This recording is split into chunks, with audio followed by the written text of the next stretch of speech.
Wyoming Territory, June 1882. The dust had barely settled from a spring storm when Patrick Sutter heard the knock at his door. He was elbow-deep in gear oil, fixing the latch on the barn door that had given up during last night's wind when the sound came again, this time weaker, slower. Not many came up his trail. His ranch sat 30 miles west of Casper, tucked between dry hills and the edge of the Sweetwater River, where the grass was too thin for most and the land too stubborn for the rest. He wiped his hands on a rag and stepped onto the porch. She looked ready to fall over. Her coat was torn at the hem, dust covered her skirts, and her cheeks were pale with the kind of weariness that came from more than just travel. Her hands were wrapped around her belly, round and full beneath a faded blue dress. Her boots were soaked with mud clear to the ankle, and her breath came short. "I was told." "Patrick Sutter?" she asked, voice rasping like she had not had water in hours. "I am," he said, already stepping forward. "You need help." "I need a place," she said. "Just for a little while. I was told you owed a debt to Joseph Baker." Patrick's jaw tightened. He had not heard that name in 2 years. But he remembered the man, how once, during a freight run gone sideways near Laramie, Joseph had pulled him from under a collapsed wagon. Saved his life. Patrick had promised him anything. "I'm his sister," she said. "Marielle." Patrick looked her over again, bone-tired, belly heavy with child, and eyes guarded but desperate. "You come on inside," he said. "You'll rest here." She hesitated at the threshold, her gaze scanning the porch and the open land beyond, like she was not sure if she was stepping into safety or another kind of trouble. Patrick held the door open, waiting. "I've got an extra room. It's nothing fancy, but it will keep you dry." Marielle nodded once and stepped in. Inside, the cabin was clean, simple wooden floors, a small hearth, a table set for one. He led her to the back room and set a folded quilt over the bed. She sank into it with a sound between a breath and a sob. "I'll get water and food," he said. "You just sit." By nightfall, the storm rolled in low and quiet. Rain tapped the tin roof while Marielle slept. Patrick sat by the fire, boots drying beside him, watching the flames instead of his thoughts. She had not told him where she had come from, or who she was running from, but she was running. That much was clear. The next morning, she stood in the kitchen, holding a cup of coffee with both hands like it anchored her. "I will not stay long," she said. Patrick studied her face. She had rested, but the fear had not left her eyes. "You'll stay as long as you need." She swallowed. "Joseph said you were a good man." Patrick gave a short nod and looked out the window where the fence lines still needed mending and the cattle were scattered near the west pasture. The ranch had been struggling ever since the winter of '79. Too much snow, not enough feed. He had sold half his herd that spring just to pay the tax man. Now it was just him and a dozen head, a barn that needed patching, and land that gave more grief than grain. But he had given Joseph Baker his word. Over the next days, Marielle moved slow but steady. She helped where she could, folding laundry, sweeping the porch, cooking simple meals. She never asked for more than what she needed. She never spoke of the past. Patrick did not press. One afternoon, he came in from the fields to find her seated under the cottonwood near the creek, sewing tiny booties from an old dress shirt.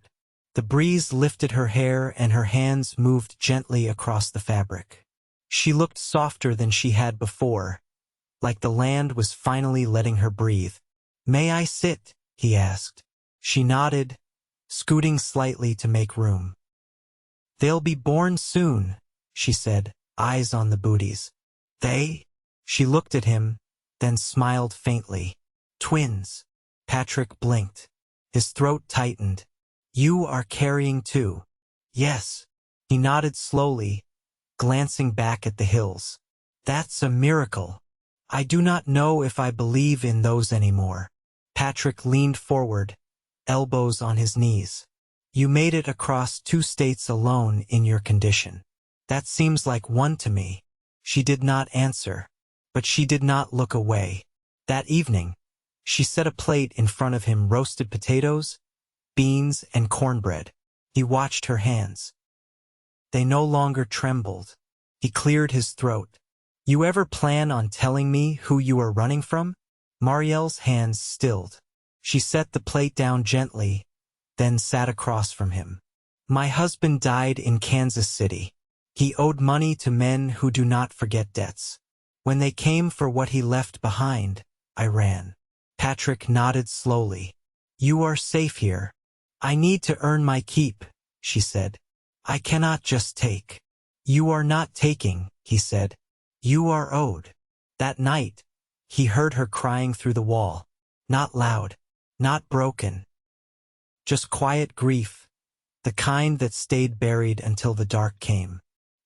He sat up in bed, fists clenched, wishing there was more he could do than offer a roof and silence. But silence was better than fear. A week passed, then another. Patrick came in one afternoon to find her bent over, one hand pressed to her back. You all right? She nodded. Just tired. He moved closer. You sit. I will finish supper. She watched him from the table, her gaze softer now. You do not talk much. Never saw much reason to. I like that about you. He looked over his shoulder. She was smiling again.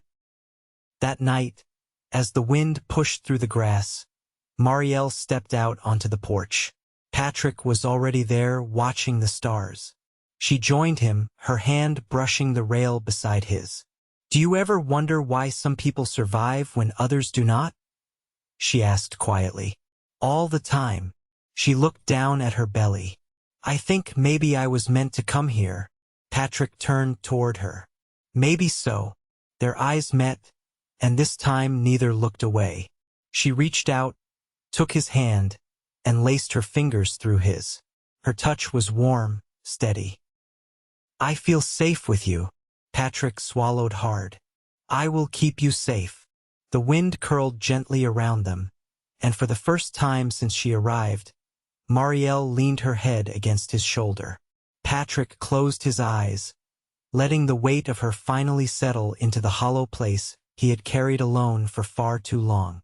He had taken her in to pay a debt, but now he was not sure where the debt ended and something deeper had begun. Marielle's water broke just after dawn, with a low gasp that pulled Patrick from sleep like a gunshot. He was at her door before she called his name. It's time, she said through clenched teeth. One hand braced against the doorframe. He didn't speak, just nodded and turned for the wagon. There was no doctor nearby, but he'd once hauled freight for a midwife who lived a day's ride east, just past the ridge near Red Butte Creek. He couldn't get her here in time, not now. I'll help you, he said. She shook her head. You've never delivered a child. No, he admitted, but I've caved enough to know when to be calm and when to pray. Her sweat had already begun to bead by the time he hauled in towels and boiled water. She insisted on moving, pacing the corner of the room barefoot, murmuring to herself between contractions. He stayed close but out of reach, watching for when she needed a hand or just stillness. By the time the sun was overhead, she was gripping the bedframe hard enough to leave marks. Patrick had never felt more helpless in his life, his hands rough, his voice too deep, too steady for the moment. But she let him hold her when the pain surged, and once, when it passed, she leaned her forehead against his chest and whispered, "Don't leave." "I won't." The first child came just before dusk. A girl. Quiet at first, then wailing sharp and strong. Patrick wrapped her in a flannel blanket, fingers shaking. "She's perfect," he said. Marielle didn't answer. Her eyes were closed, her chest rising and falling fast. "The second's coming," she breathed. He wasn't ready, not for another scream, not for more blood, but he stayed at her side. When the second baby was born, smaller than the first but breathing, he let out a sound he didn't recognize in himself. Relief, maybe? Or awe. "She's breathing," he told Marielle. "Both of them are." She nodded barely. He cleaned them as best he could, bundling each in soft cloth and placing them at her side. Her eyes opened slowly, and when she saw them, the tension in her face broke. "They're mine," she whispered. He crouched beside her, brushing damp hair from her forehead. "You did it." "I didn't think I could," she said, voice hoarse. "You did." She turned her head toward him. Would you name one?" He blinked. Me? She nodded. Just the one. The first. He looked down at the tiny child, cheeks red and eyes still shut tight. Clara, he said after a moment. My mother's name. Marielle smiled weakly.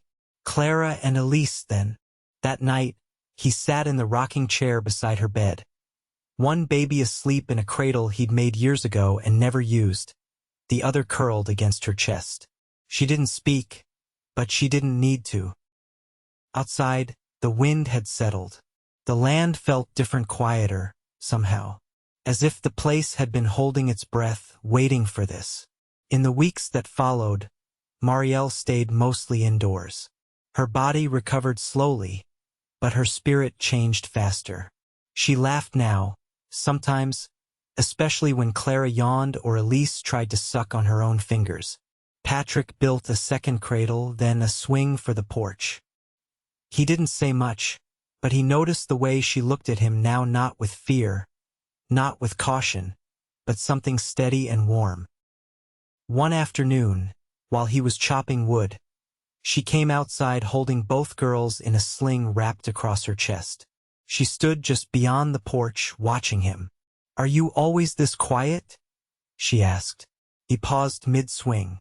Only when I've got nothing worth saying. She smiled. Then I'll keep talking. He split another log before he spoke again. You planning to leave? She was silent for a moment. I don't know where I'd go. If you stay, he said, you'd have work and a roof. No questions. She stepped closer, adjusting the sling so one of the babies could stretch her tiny hand toward the open air. I don't want to be taken in out of pity, Patrick. You weren't. She met his eyes. Then why? He set the axe down slowly. Because I look at you and I don't feel alone anymore. Her breath caught, but she didn't look away. The wind lifted her hair, and for a moment the babies were still, as if even they were listening. I don't want to run anymore, she said. Then don't. He stepped forward, close enough that their hands could find each other. She let her fingers settle into his palm, and for the first time, they stood without walls between them. I don't know what comes next, she said. We figure it out, he answered. The light shifted across the porch, long and golden. Somewhere in the distance, a meadowlark called. Patrick looked down at the twins, then back at Marielle. You and them, he said. You saved this place. She shook her head, but he leaned in until their foreheads touched. You brought life back here, he murmured. She closed her eyes, and he felt her breath catch again, not from pain this time, but from something else. Something beginning. That night, he moved the cradle into his own room. Not because she asked, but because it felt right. And when the babies cried in the middle of the night, it was Patrick who rose first, arms steady, heart full. By late July, the dry season had settled over the Sweetwater Valley. The wind carried dust instead of rain, and the creek near the cottonwood had shrunk to a trickle. Patrick rode out each morning before the heat set in, checking the herd for signs of snakebite or sunstroke. Most days he returned by noon, sweat darkening his shirt, arms scratched from mesquite. Marielle had taken to rising early just after the twins' first feeding. She kept the girls shaded under a muslin canopy Patrick rigged to the porch posts, and while they napped, she shelled beans or mended whatever needed mending. She moved with the practiced rhythm of someone who had once kept a household, though she never said where or when. One morning, Patrick came in from the field with a sliver of barbed wire lodged in his forearm. He sat on the porch and held a rag against it while Marielle washed her hands in the basin. You should have worn your gloves, she said as she cleaned the wound. Her voice was steady, but there was a tightness around her mouth. I did, he said. They gave out. She swabbed the cut with vinegar. He flinched but didn't pull away. You work too hard, she murmured. He looked at her, eyebrows lifting. Not sure I've got a choice. She paused, then met his gaze. You do now. The silence that followed wasn't uncomfortable. It sat between them like a shared breath. When she finished bandaging his arm, she didn't move away. I've been thinking, she said, about building a root cellar. He blinked. A root cellar. There's no proper storage for winter. We'll need a place for potatoes, onions. Maybe squash if we plant in time next year. He stared at her, then at the yard behind her, where the earth dried in cracked patterns and the fence line leaned slightly westward. You're staying, he said. She didn't answer right away. There's nowhere else I want to be. He stood, flexing his arm to test the wrap.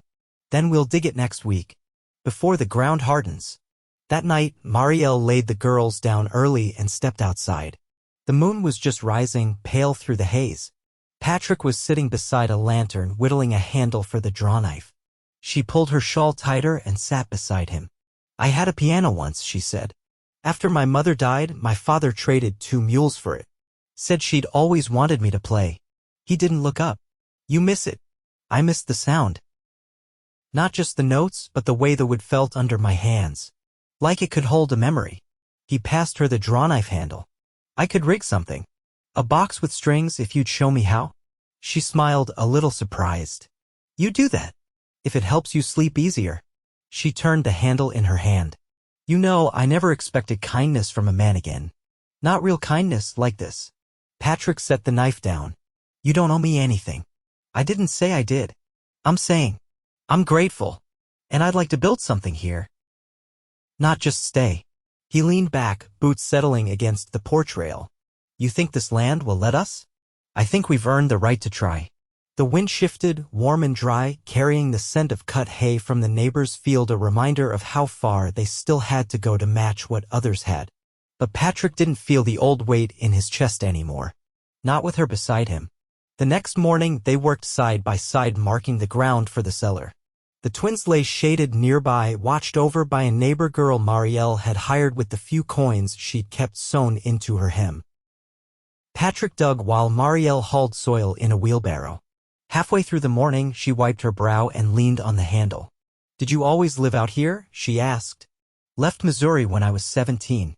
My brother joined the army. I headed west. Ever think of leaving? I used to. After the cattle died off after the dry winter. But something kept me. She looked toward the hills. It's quiet here. But not lonely. No, he said. Not anymore. They didn't speak again until the sun was high and the hole was deep enough to stand in. Marielle reached down to offer him a hand, and when he took it, she didn't let go. That evening, after the babies had gone still and the fire burned low, Patrick stood by the window watching the shadows shift along the edge of the barn. Marielle came up behind him and slipped her hand into his. I want to learn the land, she said. Not just live on it. I want to know when to plant, when to cut. I want to raise them here and feel like I belong. You already do. She leaned her head against his shoulder. Then teach me. He turned toward her, both hands finding her waist. I will. And when he kissed her, it was slow and sure, like every long mile between them had finally been crossed. There was no need for promises. The land had already heard them. The first frost came early. Patrick found it clinging to the fence posts like lace that morning, the grass stiff where it should have still bent under his boots. He rubbed his hands together as he crossed the yard toward the barn. The sky was clear but cold enough to bite through the seams of his coat. Inside, the cows were restless. He ran a hand along the flank of the old brindle heifer, checking for stiffness in her legs. The feed stores were running low. He'd need to ride into town for oats and salt before the end of the week. But the wagon axle had started to split. He'd have to mend that first. Back at the house, Marielle was kneeling near the hearth, coaxing flame from damp kindling. Elise stirred in the cradle beside her, fists twitching under her quilt, while Clara slept belly down with her knees tucked tight. Marielle's hair was pulled back in a thick braid, a few strands falling loose near her cheek. She looked up when Patrick entered, and her eyes held a question before she spoke. You said there's a man in Casper who sells dried apples? He hung his coat on the peg. James O'Malley. He gets them off the rail car from Green River. I want to try baking something for the girls' first winter. Something sweet? He shook his head slightly, amused. They won't be eating solids for a while yet. I know, but I want the smell in the air. Something warm.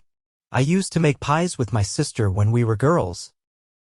She'd press the crust with her knuckles to make flowers. Patrick leaned against the wall, watching her tuck a wool blanket tighter around Elise. You never mentioned a sister. Her name was Ruth, younger than me by 2 years. She married a tanner, had 4 boys, then died the spring the river flooded. He felt the shift in her voice, quiet, but not brittle, like the grief had settled into its shape. I'm sorry, he said. She'd have liked it here, Marielle said. She always said the city made her lungs feel tight. They spent the rest of the day gathering what little was left in the vegetable beds. The carrots came up spindly, the beets soft at the edges. Marielle knelt on a wool rug beside the garden rose, her skirt hem darkened with soil. Patrick watched her work, fingers moving with care even when her back ached. She didn't complain, only paused now and again to press her hand to the small of her spine. That evening, she brought out an oil lamp and a worn ledger she'd found tucked behind the pantry shelves. I started writing down what we'll need come spring, she said. If we're going to grow enough to put some away, we'll need more than just seed potatoes. Patrick pulled a stool closer to the table. What else? Cabbage, maybe? And if we can fence in the eastern slope, we might try rye. I don't know much about soil, but I can read. There's a book on crop rotation in the schoolhouse library. The teacher said I could borrow it. He leaned in. You went into town? Yesterday, while you were at the north pasture. Mrs. Banner watched the girls. I thought it was time. He studied her face. There was a new steadiness there, a quiet certainty that hadn't been present when she first arrived. You didn't tell me you were planning that. I wanted to see how it felt, being among people again. And? I didn't flinch. He reached across the table and rested his hand over hers. Her fingers curled gently under his. Later that week, as the wind settled into a dry howl across the hills, Patrick rode out with the wagon loaded light, just enough firewood to trade for flour, salt, and what apples he could manage. He returned near dusk, the sky low and gray with the promise of snow. Marielle met him at the gate, her shawl clutched close, cheeks flushed from standing in the cold. I found the broken axle brace, she said. I carved a new one from the spare pine plank. He raised an eyebrow. You did. I watched you do it last time. You hold the chisel at an angle, not straight in. Patrick chuckled. You pay more attention than most men I've worked with. I have reason to. That night, she baked the apples in a deep tin pan, the scent curling warm through every room. Clara fussed in her crib until Marielle lifted her and paced the floor, humming something faint and low. Patrick sat by the hearth, boots off, watching the fire reflect in the window pane. You know, he said, I used to think I'd always be alone out here. Just the land and the work. She shifted Clara to her other shoulder. Why didn't you leave? I couldn't bear to. Even when it was hard. I think I was waiting. For what? For you. She turned toward him, her expression unreadable at first. Then her features softened and she came to sit beside him, Clara nestled between them. I didn't expect to find love again, she said. Not after everything I lost. He took her hand, callous from work and warm from the fire. It's not always loud, Marielle. Sometimes it just grows in the quiet. She leaned her head against him, careful not to wake the child between them. I want to grow old here, she whispered. With you. Patrick kissed her hair, slow and sure, and pulled her closer. Outside, snow began to fall, soft as ash, covering the fields in a quiet promise. By mid-October, the first real snow held. It clung to the cedar posts and softened the sharp edges of the land. The root cellar was finished, the door braced against the hill where the ground stayed cool and dry. Marielle had packed the shelves in quiet satisfaction, jars of preserved beans and early squash, the last of the onions tied in braids, and a burlap sack of oats she'd traded Mrs. Connolly for with a pair of booties she'd sewn from leftover wool. Patrick had built a new gate for the east pasture, the old one having finally given way after years of sagging use. He worked slower now, not from age, but from balance. He no longer rushed chores just to push back the silence. There was a rhythm now, shaped by infant feedings and the soft creak of the rocker in the parlor, by the sound of Marielle's steps across the kitchen floor in the early morning. One evening, as the last of the daylight faded and the girls lay curled together in a single crib, Clara with a fist against her cheek, Elise with one foot kicked free of the quilt, Marielle stood at the window, her arms crossed loosely. "I've been thinking," she said. Patrick looked up from the crib where he'd just tucked Elise's foot beneath the quilt. "About the schoolhouse," she said. "They need someone steady. The teacher's leaving come spring. Her husband's taking a job with the railroad, and she asked if I'd consider stepping in." He set the corner of the quilt just so before he stood. "Would you want that? I used to teach before Kansas City. Before I married." He stepped beside her, hands on his hips. "You didn't tell me that. I didn't think it mattered then." She looked over at him. "It matters now." He glanced toward the dark stretch of prairie just beyond the barn, the moonlight silvering the snow. "You'd be good at it. I'd only take mornings. Mrs. Banner said she'd watch the girls, and we could pay her in butter and eggs. Then we'll get another cow come thaw." Marielle smiled, leaning her shoulder into his. "You always say we now." He wrapped an arm around her waist. "It's never just me anymore."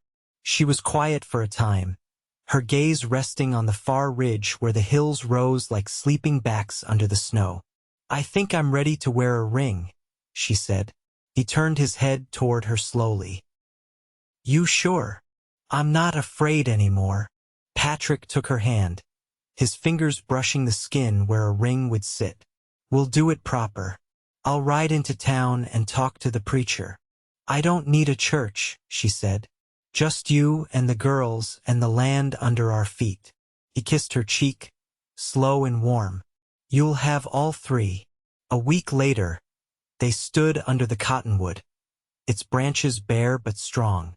Mrs. Banner held the girls, bundled tight against the cold, while the preacher from town, an old man with a voice like worn leather, read a passage from Psalms.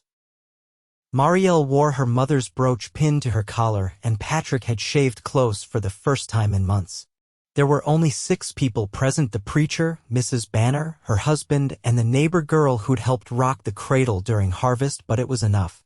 When Patrick slid the ring onto her finger, simple gold, no stone, just honest metal, Marielle looked up at him with eyes full of something settled and deep. Not happiness alone, but peace. They shared a quiet supper that night. Marielle had roasted the last of the squash, and Patrick brought in the smoked trout he'd caught the week before. The girls were asleep by the fire, their cheeks pink with warmth. As the wind curled around the eaves and the snow whispered against the windows, Marielle rested her head against Patrick's chest and listened to the sound of his heart, steady beneath the wool of his shirt. "I never thought I'd feel this full again," she whispered. He kissed the top of her head. "We built it slow and strong," she added. "That winter passed with fewer hardships than any before." The root cellar held through the worst of the cold, and the new cow arrived in March, a docile brindle they named Myrtle. Marielle began at the schoolhouse that spring, teaching reading and sums to 14 children, her voice soft but certain. Patrick expanded the pasture fence with help from Henry Banner, and in late April they planted potatoes and rye. The ground, for once, gave back without a fight. Clara took her first steps in the doorway of the barn, arms outstretched toward Patrick. Elise followed 4 days later. By midsummer, both girls had learned to climb the porch steps and open the kitchen drawers, which they did with great delight. Marielle kept teaching. Patrick kept ranching. And every night, when the stars came out and the world went quiet, they sat together beneath the cottonwood, hands entwined, daughters asleep inside, and a life built not from sudden miracles, but from the steady, deliberate work of love. No storms came that they could not weather. No silence they could not fill together. And so the prairie stretched on, wide and patient, holding their story in its soil.